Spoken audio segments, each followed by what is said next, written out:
안녕하세요. 울산윤부동산입니다. 자, 엊그제 나온 양도세, 여당에서 나온 양도세 확정이 있었죠. 장특공에 대한 혜택을 줄이는 거. 자, 그것과 관련돼서, 자, 세금 폭탄에도 다주택자 버티기 계속하나라는 기사가 쏟아지고 있는데요. 한번 보겠습니다. 작년 7.10 대책 이후 다주택자는 취득세, 종부세, 양도세가 한꺼번에 올라 취득, 보유, 거래 전 과정에서 세금 폭탄이 됐다. 취득세율은 최대 13.2죠. 실제로는 부동산 중과세율도, 종부세 중과세율도 최고 6%로 높아졌다. 한 15년 6%씩 15년 내면 집을 그냥 나라가 가져가는 거죠. 3주택자와 조정대상제 2주택자 종부세는 2배가 됐다. 더블이 됐다. 자, 홍 부총리는 다주택자 주택은 시가 30억 원 이상이면 종부세가 약 3,800만 원, 50억 원이면 약 1억 원 이상이다 라고 했다. 자, 다주택자가 조정대상지역 주택을 팔 때 적용하는 양도세 중과세율도 종전보다 10%, 2주택자는 20%, 3주택자는 30%포인트가 높아졌죠. 자, 기본 세율 최고가 45%인데요. 양도세, 최고 세율, 지방세를 합하면 세 부담은 최고 82.5%까지 올라간다. 75%에 지방소득세 7.5%를 더하게 되죠. 자, 종부세와 조정대상지역 내 양도세 중과는 올해 6월 1일부터 시행됐다. 다주택자들에게 유예기간에 매물을 토해내라는 압박이었는데 실제로는 매물이 안 나왔죠. 오히려 증여가 역대 최대로 늘어가고 있다라는 소식을 아마 보셨을 겁니다.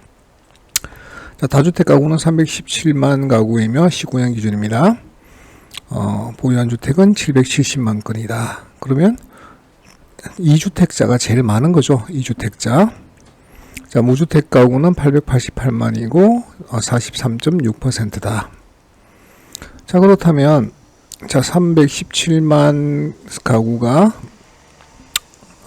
대부분 770만 건이니까 317에서 70에서 빼버리게 되면 400만 가구 정도밖에 안 되죠. 그러면 무주택 가구 888만이 들어갈 주택이 사실 수치적으로 놓고 봐도 모자라는 얘기입니다.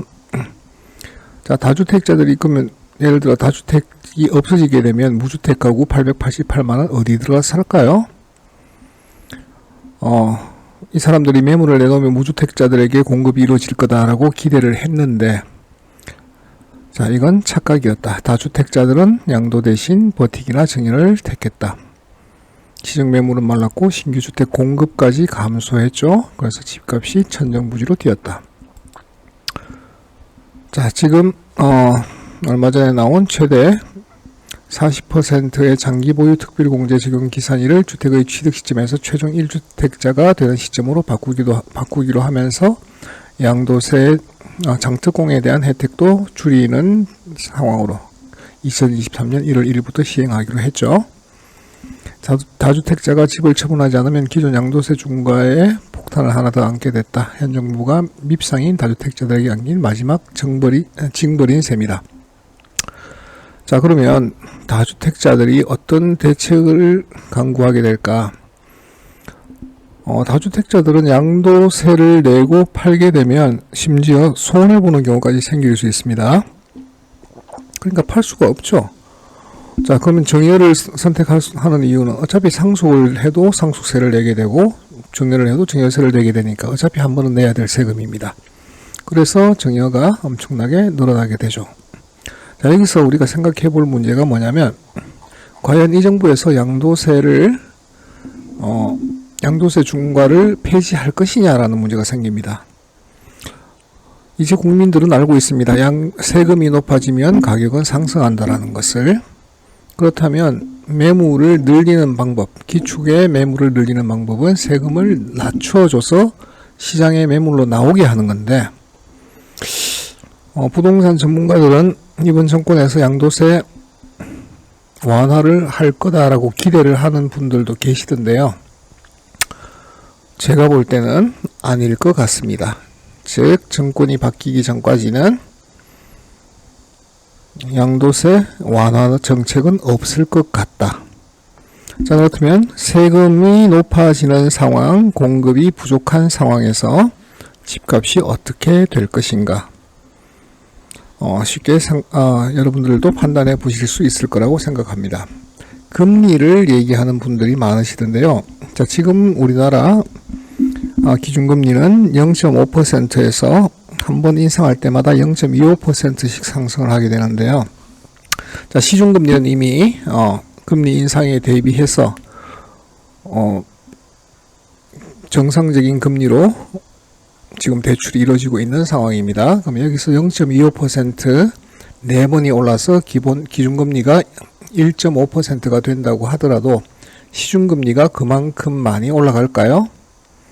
그리고 1%가 예를 들어 1% 상승을 하게 되면, 자, 1억을 대출했을 때 1억에 대해서 이자가 매월 내는 이자가 그렇게 부담스럽게 많이 상승을 할까요? 아닐 거라고 생각합니다. 그래서 오히려 금리 상승은 집값을 잡는 게 아니라 소상공인들을 옥죄이는, 목을 매게 하는 그런 정책이 될 것이기 때문에 한국은행에서도 쉽게 집값을 잡기 위한 금리 인상을 내걸고 아마 인상하기는 쉽지 않을 것 같습니다.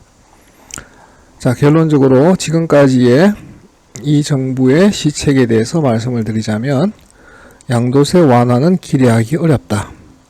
자, 공급은 한 번에 급속히 늘어날 수 없다. 자, 그래서 집값의 향방이 어떻게 될 것인가 라는 것은 여러분들이 한번 생각해 보시기 바랍니다.